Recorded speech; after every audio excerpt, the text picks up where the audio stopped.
All I can say is wow. Ayan. So hey everyone, welcome back to the channel. It's your boy, the God Giver himself, Harriet, and this is another bold review of Boy Kaldag here in Fridays with VMX. So happy holidays everyone. I hope you're having a great time. I'm sorry that we're still recording on my phone. Matagal yung multiport na adapter na in-order ko sa Lazada. Hopefully, dumating siya. And I'm having issues with my InstaPay right now. I kinda sent like 30,000 smackaroon sa video tapos parang di nag-reflect sa video account ko tapos parang di nag-reflect. So, isa pang problema yon. Di ko alam ano. Sana ma-reverse. Tumawag sa customer service ng BPI. Sabi, if hindi ma-credit ng bangko 30 days daw ay ma-reverse naman daw within 3 to 5 days. So yeah, good wishes everyone. Boy Kaldag, this is an ensemble cast of Viva Max stars, of BMX stars, past and present. Past, when I say past, we got the appearance of Ayana Misola after more than a year sa BMX. Ayana's last appearance was at a comedy, Salamat Ducks, and it's only appropriate that her return is also on a comedy with penal implications, if you know what I mean. Okay. Ito ay buhay ni Dakila Dak Batuta or something. Pangalan niya Dax. Okay? So, salamat Dax. It all comes full circle with Ayana's return. Played by Ben Sangalang. He is a content creator and he is a guest to Salome Salvi's podcast. Salome Salvi as herself. That's right. The old BMX series, I think that was in 2023. That was brought back 2023, but late 2022. I forgot. I think it's 2023. 2023, early 2023 was brought back for this movie. Yeah, yung sinabi niya, hello, hello, hello. Tulog na ba ang mga bata? That was a shot of nostalgia. This movie is like yung parang thank you letter ng BMX to all of its fans. And it's like yung dito yung mga maganda yung kasi. So we start with the movie with the birth of Dax. Baby siya with a prosthetic sausage. Siyempre, di pa pakita yung tunay na ganun, prosthetic sausage. Isa sa mga nag-give birth sa kanya is Aiko Garcia, who end up playing with herself after seeing the baby schlong. So that's weird, and it tends to get weirder every time the movie is running. So lumaki si Dax, kanyang pagtutuli is through pukpok. Yun, nasa ilog ka, pas may daon ng bayabas, pupukpukin ka dahil malaki ang Hungarian sausage ni Dax. Machete yung ginamit sa kanya. Ayun. So, sinabi ko na yung na-guesting siya sa Shish, and his early days, meron siyang teacher, si Teacher Paloma, played by Angelica. Again, another throwback, kasi si Angelica ang teacher siya sa Bella Luna, so she's just reprising her role as a teacher there, pero di man to Bella Luna eh. At ito ay pinagnasaan ni Dax, kasi binubusohan niya yung panty, yung underwear pag nag-cross legs. So, Dax imagined his very own teacher stripped down to her underwear, pero nahuli ito ni Teacher Paloma. Pinatayo siya, stand up, pero nakatayo na nga para makita yung pruweba na minamanyak niya yung sarili niyang guro. Ayun. When it comes to comedy, it delivered naman to the punchline. It's actually on par with Salamat Dax in terms of sa mga green comedy dito. And ayun, pumunta tayo sa college, may na-meet siya, first time experience niya, it was played by Aya Alfonso, na ang pangalan ay Amanda, kapitbahay niya, nagigip siya ng tubig. Tapos, pinagsamantalan siya ni Amanda. Ito yung first time. Si Amanda, kaso, may retainers, kaya na-stuck yung Hungarian sausage ni Dax sa bunganga niya. So, ayun. Nahuli nung asawa ni Amanda. Homer yung pangalan, Homer. Tito ko yun. So, tito ko yun. May pangalan ng tito ko, Homer eh. Homer yung pangalan ng asawa. Pinagbantayan niyang patayin si Amanda. Aso si Amanda nang patay kasi may dumaan na kabayo. As sinuper kick siya. So, di ko alam kung nakakamatay talaga ang sipa ng kabayo. Pero sige. Ayun. And next scene dito is yung teacher na bakla. Pinagnasahan nito si Dax. And it got dicey kasi may naglason sa kanya sa isang Hungarian sausage eating contest. So, ang trend dito, namamatay sino man ang naka-encounter sa edits nitong si Dax ni Benza nga lang.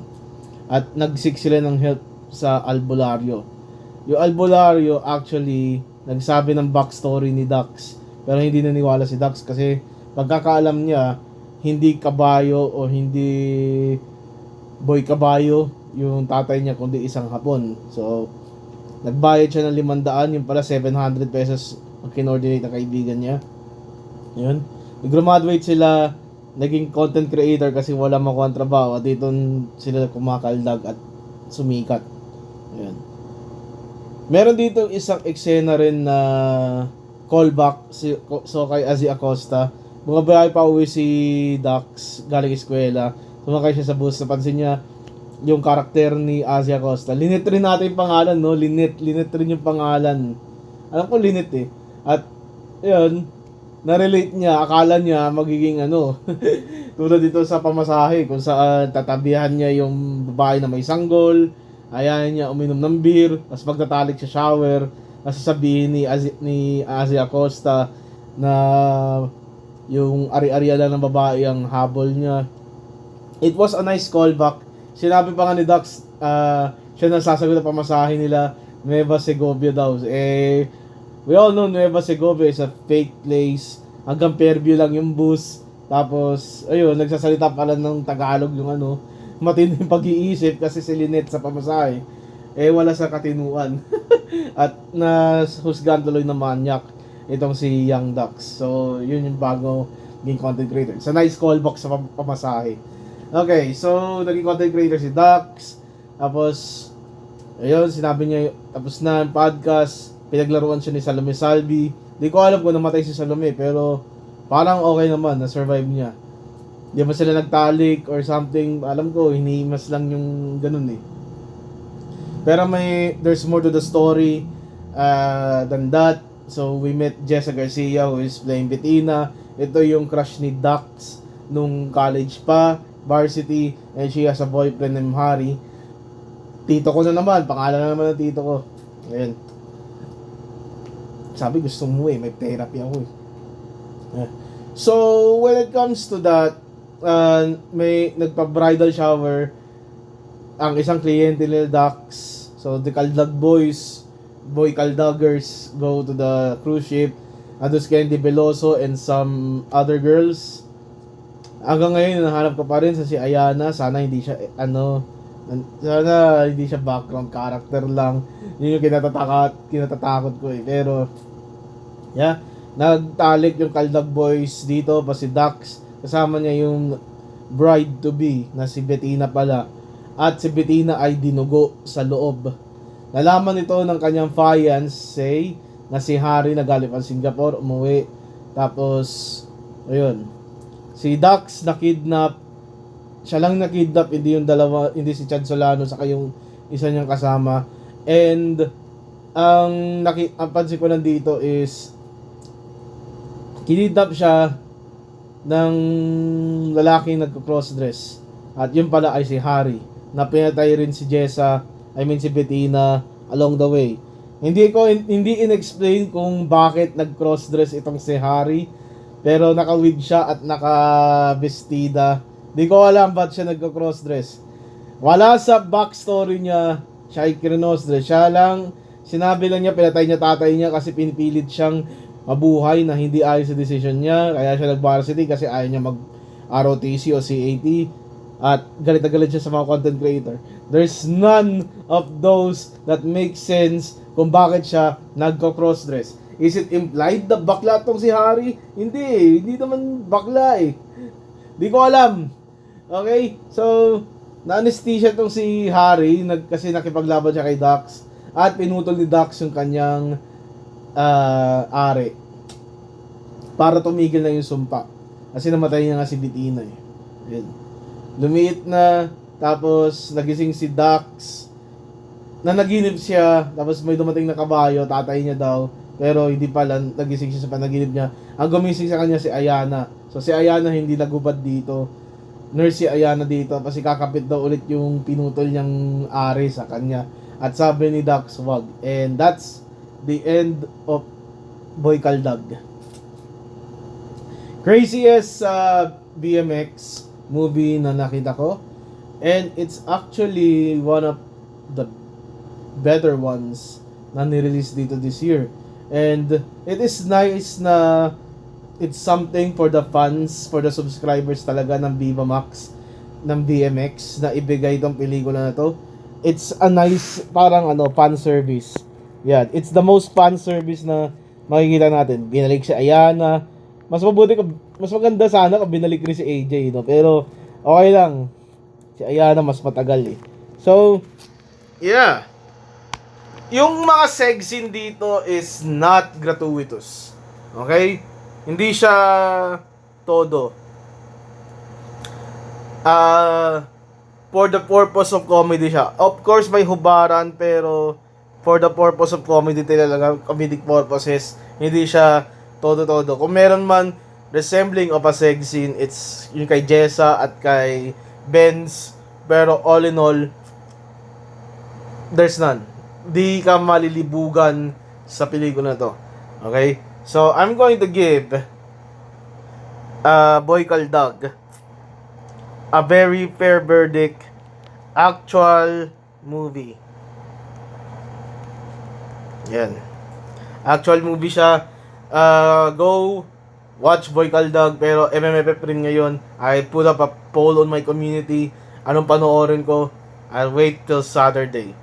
But then again, Saturday or Friday siguro. Friday na lang, no? Friday pagkatapos sa check-up ko. Okay, this is like later, Friday. Yeah, this is your boy himself, the God Gamer, Harriet, telling you goodbye and good night. Bang!